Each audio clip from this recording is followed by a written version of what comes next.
Vamos a contar una historia, una de esas que casi nadie conoce. Imagínense esto.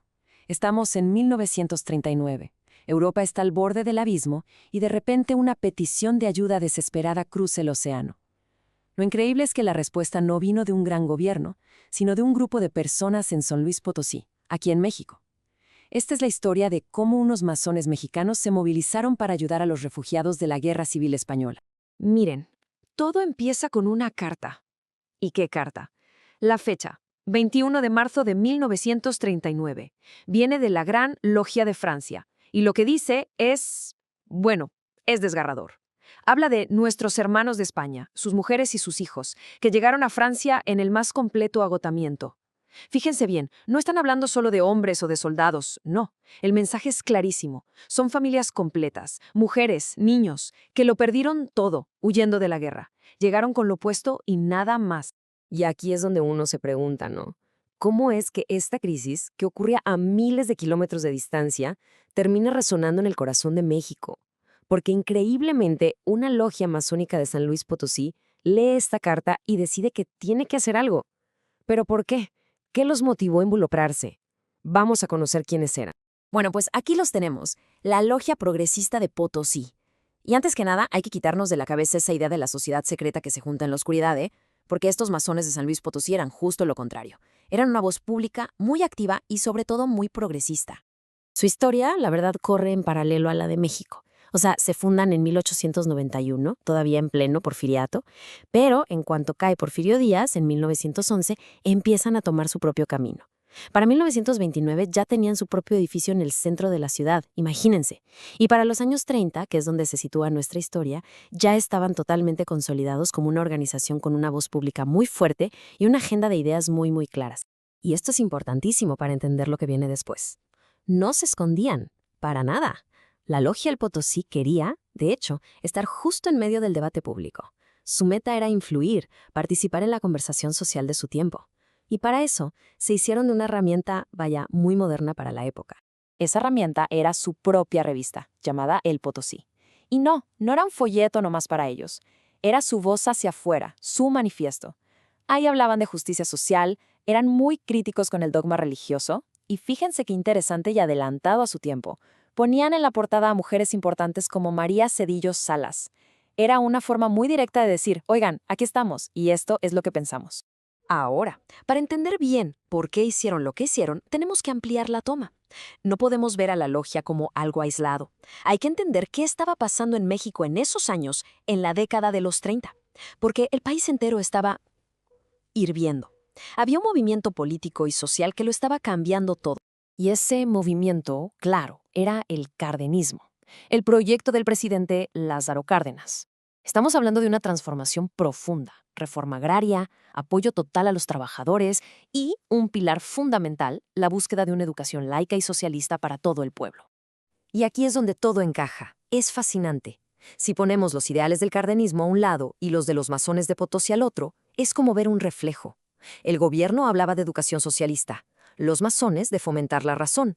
Cárdenas quería combatir el dogma, la logia buscaba liberar a la gente de las creencias religiosas. Ambos iban por el mismo camino, buscaban justicia, igualdad, fraternidad. Vaya, no era casualidad, era una sintonía casi perfecta.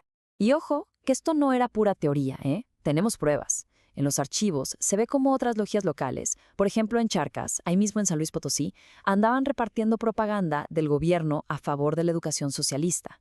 O sea, estaban activamente apoyando la agenda de Cárdenas. Estaban en el mismo equipo, por así decirlo. Bien, con todo esto en mente, regresemos a la carta que llegó de Francia. Ahora sí se entiende mucho mejor por qué les pegó tan fuerte, ¿verdad?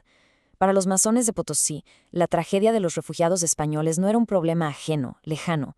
Lo veían como un ataque directo a los mismos valores que ellos estaban defendiendo aquí en México: la justicia, la razón, el progreso. Y vale la pena insistir en la crudeza de la situación, porque no se trataba solo de masones o combatientes. La carta lo decía con todas sus letras, sus mujeres y sus hijos. Estamos hablando de familias completas que lo habían perdido absolutamente todo. Llegaban a Francia a campos de refugiados improvisados en una situación desesperada. La ayuda tenía que ser para allá. Y la respuesta de la logia El Potosí fue, la verdad, impresionante, muy organizada y muy decidida. No se quedaron nomás lamentándose. Primero, discutieron el problema. Segundo, tomaron una decisión muy valiente. Vamos a hablarle directamente al presidente Cárdenas. Y tercero, mandaron ayuda económica de inmediato. Y esto que le escribieron a Cárdenas es algo de otro nivel. Lean bien.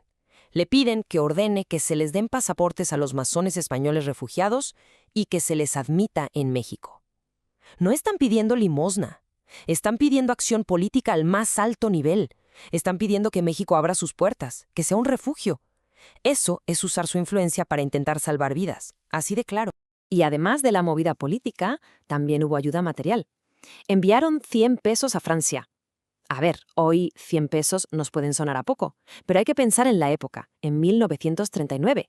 Era un gesto muy significativo. Era dinero real, salido de sus bolsillos, que viajó miles de kilómetros para ayudar a gente que no conocían. Un verdadero acto de solidaridad. Entonces, si lo pensamos bien, ¿qué nos queda de toda esta historia? ¿Cuál es el legado de esos 100 pesos? Porque es obvio que es algo mucho más grande que solo el dinero. Este acto no fue algo que surgió de la nada. Fue como si todas las piezas de un rompecabezas encajaran.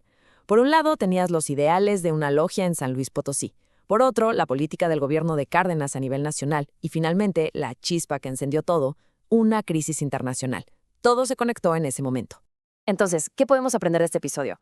Primero, que las grandes ideas de un gobierno, como el cardenismo, pueden de verdad inspirar a la gente a hacer cosas increíbles.